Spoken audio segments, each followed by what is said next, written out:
Walaupun saya diancam-ancam, saya tidak takut.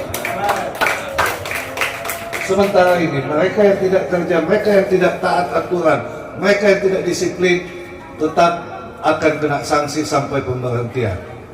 Kedua, saat ini sedang berjalan tim pendataan dan verifikasi untuk masuk ke dalam dengan ketentuan-ketentuan yang ada. Yang tidak terdaftar tidak bisa masuk.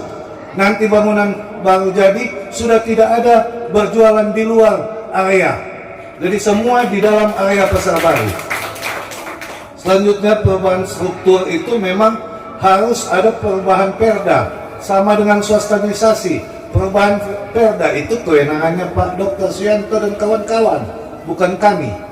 Kami hanya menjalankan perda itu. Kemudian kalau bilang saat ini kami tidak adil waktu revitalisasi, mungkin ini berkat beda-beda tergantung di tangan. Karena ada cabut undi, ada ibu datang ke kita, Pak, kenapa kita petampa di belakang? Teman ibu ada berpegang apa tadi? Kalau dapat tampas itu, kalau mujur Tuhan berkenan, dapat tampa di muka. Cabut undi ini bukan Tuhan yang tentukan, itu dari atas yang tentukan. Itu berkat dapat di muka, di tengah, di belakang, bukan lukisan yang tentukan. Kemudian pengembangan usaha. Pengembangan usaha ini memang saat ini yang jalan baru kerjasama bagi hasil. Tapi kalau kita melihat perda yang ada, substansinya pengembangan usaha ini harusnya jalan untuk faktor sosialnya, di mana pengembangan usaha ini yang bekerja sama dengan Bulog, yang bekerja sama dengan swasta untuk bikin pasar murah untuk rumah pangan kita, supaya minyak curah kita jual harga murah kalau dia naik. Itu usaha-usaha dan sekarang kita kembalikan itu.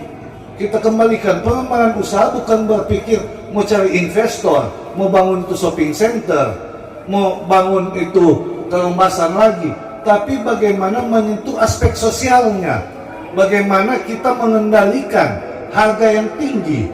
Itu yang dinamakan dengan program rumah pangan kita. Dan kemarin belum jalan, tapi di masa saya pelaksana tugas direktur utama, saya penekanannya untuk pengembangan usaha kerjanya ini, tupoksinya. Jadi sudah diberi kesempatan, saya diberi kesempatan 3-6 bulan memperbaiki PD pasar ini, maka saya minta teman-teman juga, baik para kabak maupun para direksi, 3-5 bulan. Kenapa? Saya bilang sebelum saya diberhentikan, kalau ini gagal kita berhenti dulu Pak Oni, supaya tanggung jawab bersama.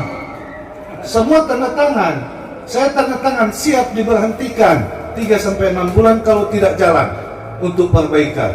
Maka saya minta kabak-kabak juga tanda tangan, bukan 3 bulan, kita kasih free 1 bulan lebih sedikit, supaya sebelum kita dapat berhenti, kita bagi dulu pada orang. Ini supaya adil, ya Pak Isman. Jangan cuma kita tuh kena, begitu. Jadi itu beberapa hal, dan yang pasti untuk aset itu ada di Perda nomor 1. Itu dari Pak anggota Dewan dan Ibu Nur Amalia yang sudah tahu. Kita nggak mungkin mau kelola kalau tidak ada dasar hukum. Pengelolaan penyerahan aset itu harus kita kelola sekarang sesuai aturan yang ada.